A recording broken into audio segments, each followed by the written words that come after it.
Ilustrando História. É interessante observar como gênios da nossa história fizeram grandes descobertas, mas erraram muitas vezes também. Realidades defendidas por grandes sábios durante séculos não estão necessariamente corretas. Exemplos claros disso podem ser vistos na vida do cientista italiano Galileu Galilei. Ele nasceu na cidade de Pisa em 1564 e durante sua vida contestou afirmações que até então pareciam evidentes, como por exemplo a de que a Terra estava no centro do universo e que o Sol e todos os planetas giravam em torno dela. Por mais absurdo que isso possa parecer para nós hoje, demorou muito tempo para o mundo aceitar que, na verdade, a Terra é que gira ao redor do Sol. E ainda que não tenha sido Galileu o primeiro a afirmar isso, ele foi um grande defensor desta ideia. Galileu não inventou o telescópio, mas o aperfeiçoou e foi o primeiro a fazer seu uso de forma científica, observando os astros no céu.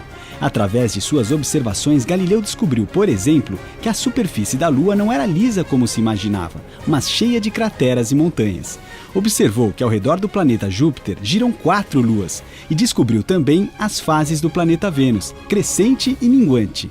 Mas em meio a estas e outras incríveis descobertas, Galileu também se enganou algumas vezes. Ele achava, por exemplo, que os cometas não existiam e que eram uma espécie de miragem. E também não acreditava que a Lua tivesse qualquer influência nas marés dos oceanos, algo que já se acreditava na época e que hoje sabemos pela ciência que realmente acontece. Mas não foi só no campo da astronomia que ele atuou.